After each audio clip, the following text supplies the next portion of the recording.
Greetings, friends. My name is Jim Orbe, and welcome to Pathways of Hope.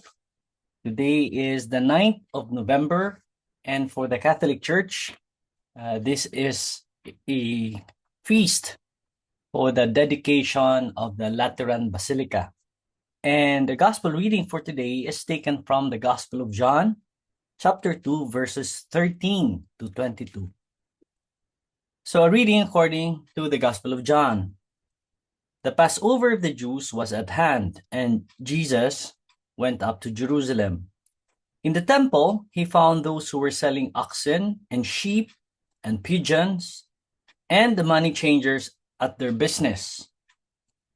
And making a whip of cords, he drove them all with the sheep and oxen out of the temple. And he poured out the coins of the money changers and overturned their tables. And he told those who sold the pigeons, "Take these things away. You shall not make my Father's house a house of trade." His disciples remembered that it was written, "Zeal for thy house will consume me." The Jews then said to him, "What sign have you to show us for doing this?" Jesus answered them, "Destroy this temple, and in 3 days I will raise it up." The Jews then said, "It has taken 46 years to build the temple, and will you raise it up in 3 days?" But he spoke of the temple of his body.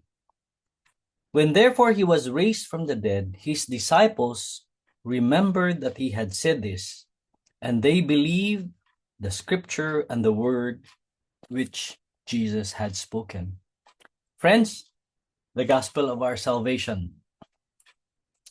So this event, as we read from the Gospel of John, happens early in Jesus's public ministry during the Jewish Passover in Jerusalem. As you recall, or probably you know this, that the temple was the center of worship, a sacred place where the people of Israel came together to encounter God. But over time, it had become cluttered with trade, noise, and profit-making. When Jesus enters the temple, he is deeply disturbed by how the holy space meant for prayer had been reduced to business. He is angered. It's not about money alone. It's about misplaced priorities and hearts that have forgotten what worship is truly about. By cleansing the temple, Jesus shows that he desires true worship, not just outward rituals or appearances, but hearts that honor God sincerely. Later, he speaks of his own body as the new temple, pointing forward to his death and resurrection. Jesus now becomes the new and living meeting place between God and humanity. So, friends, as we reflect on this, take note that Jesus is not only cleansing a building, he's also revealing his desire to cleanse hearts. Even today, he enters the temple of our lives, pointing to the things that have crowded out God's presence. Our busyness, our compromises, our distractions, our half-hearted faith. And he does not condemn us, but to restore what is sacred in us, to make our hearts again a place where God is welcome. So as we reflect on this gospel, you might think of these questions. What might be the clutter in your life right now? The habits, distractions, or attitudes that keep you from encountering God sincerely.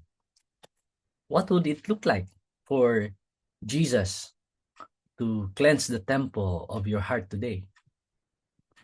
Friend, when was the last time you felt real reverence or awe in God's presence? Can you think of what small step could you take this week to make space for Him? in your prayer, or even in your quiet time, or even a renewed act of worship. Jesus is cleansing the temple of the people to worship him. Jesus' cleansing of the temple is not an act of anger alone. It's an act of love. He wants nothing to stand between you and the Father. During this moment, he's asking not just for cleaner temples, but for renewed hearts. Hearts where Jesus can truly dwell. May the grace of God be upon you as you pray, reflect, and ponder on this truth. God bless you.